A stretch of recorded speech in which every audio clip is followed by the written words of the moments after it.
Welcome to Social Studies, Room 104, Dr. D's classroom. Guys, what's up?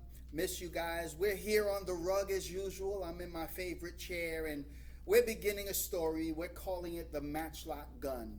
And we're going to start at chapter 1 today.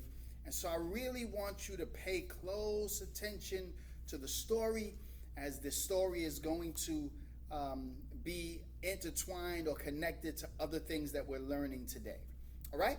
So chapter 1 is called The Spanish Gun. What's chapter 1 called? Good, you're paying attention. Here we go. Edward watched intently as his father struggled into the blue uniform that he had made when he was elected the captain of the militia. It was a fine thing, he thought, to have Captain Teunis for one's father.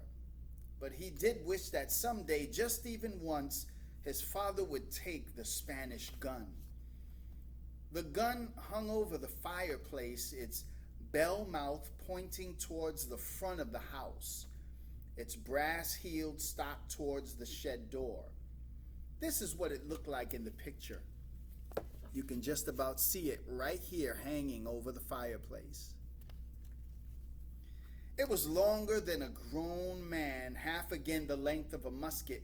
It was kept on pegs over the stoop door, and more than twice the length of Edward, who was 10 years old. Edward had long legs, dark hair like his mother's, serious eyes.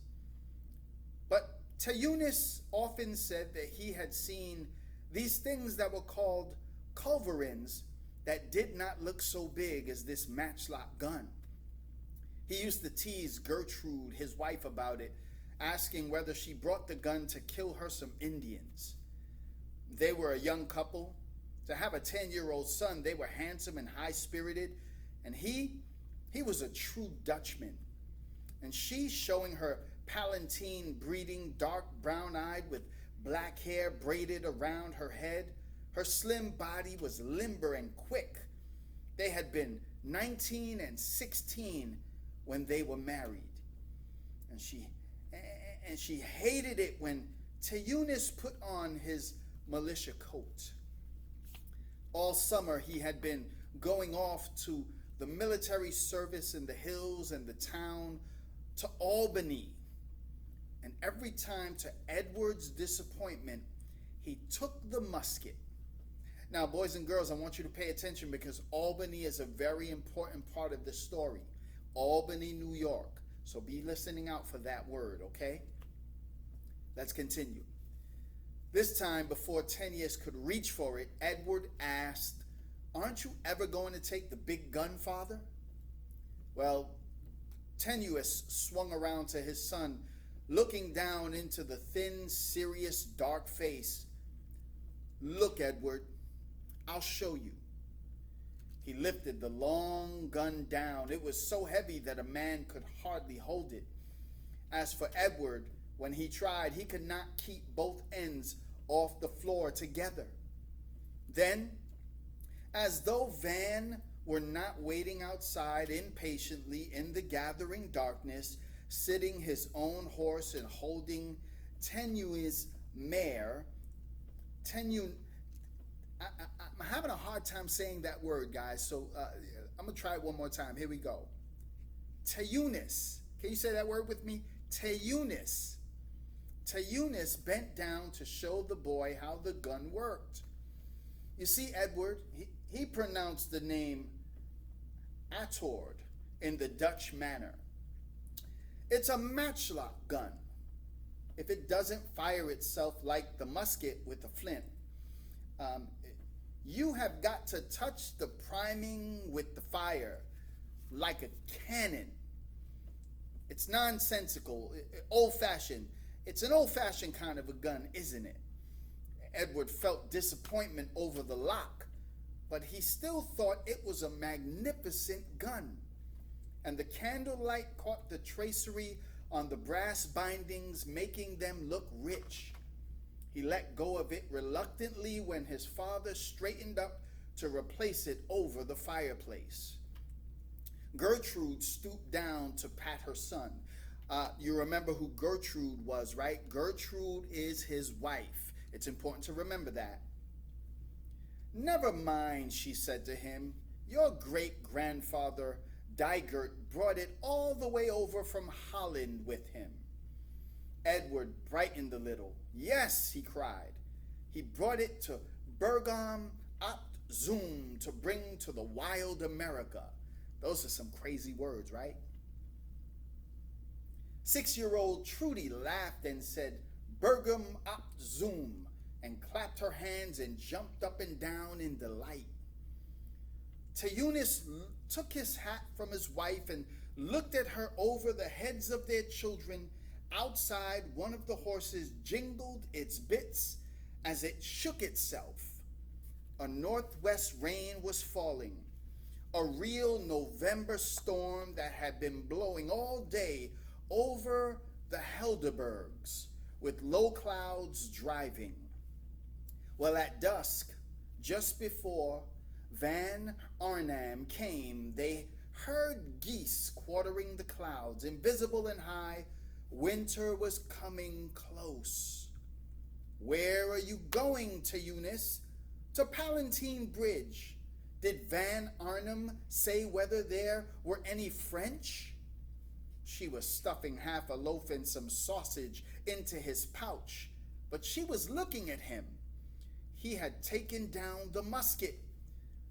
He looked so manly and brave in his blue coat with red facings, his wide brim hat and heavy boots. Now he seemed absorbed in examining his powder horn, then filling it from the big horn beside the chimney. And he said to her, I don't know. Indians, anyway. He said the settlers were running down from the north to the flats. A horseman reached Albany 2 hours past noon. He looked up and then he passed the thong of the powder horn over his head. Gertrude, you mustn't be worried. There's no real chance the Indians will carry so far as this. And anyway, we shall have the militia at the bridge. We're going to be safe. I'm not worried, Gertrude said. Good girl. If you get lonely, go over to the brick house. It's like a fort, and Mother has guns for the Negroes. I won't go over there. She saw the look cross his face. Unless there are Indians. He knew how she felt about the widow, Van As. I'm having a hard time pronouncing this name, guys. Be patient with me. Van Al. We're going to call him Van Al. We're going to call her Van Al. It's a woman. The older woman made no bones about telling him what she thought of Gertrude either. A black-haired Palatine wench with no Van to her name. Give me a kiss, Gertrude. He put one arm around his wife and kissed her mouth. She had both arms around his neck. The children watched them with interest. It was not usual for their parents to behave so. Then Van A's voice battered through the wall. Teunis, it's wet as the ocean out here. Come on. Coming, shouted Teunis in his great voice. He could roar like a bull when he wanted. Remember, Gertrude, I'll send a man if the Indians go by us, but they'll never get so far. He had opened the door now, and the wind swept past his stout legs to set the candle swaying. Outside, the noise of rain and wind-whipped trees was a living sound. The two horses looked all shining like metal beasts, and Van A, sitting one stoutly, dipped all around his hat brim. We're late already, he said, but I don't blame you. Here, get up. The children saw his eyes and teeth white under his hat. It's been a long time since the French were in the valley, but they won't come this far, and if they do, we'll blast the britches off of them. Teunis had mounted and swung the mare away from the stoop. The two splashed off. Through the rain, the darkness seemed to come down like the black cover of a closing book to hide them. Gertrude stood for a moment staring after them. Then she leaned against the door to close it, and the wind swept her skirt back from her legs. Trudy said, "Indians don't wear breeches." "No," said Gertrude absently. "That's just a way of talking." "I think they must feel cold in the winter," Edward said scornfully. "You talk too much, Trudy." He kept watching his mother. He wanted to say that he would look after her, but he felt shy of saying anything to her after the way she had kissed his father. She said suddenly, "Time for bed." Trudy began her usual objections. "I don't want to go to bed." "Why not?" "It's windy, Mama." "That's nothing." "I want to sleep with you, Mama." "You go right up now," Gertrude said evenly. "No nonsense. It's time for bed." Guys, that's the end of chapter 1, and I hope you were paying attention. We're going to get right into chapter 2 in 1 minute.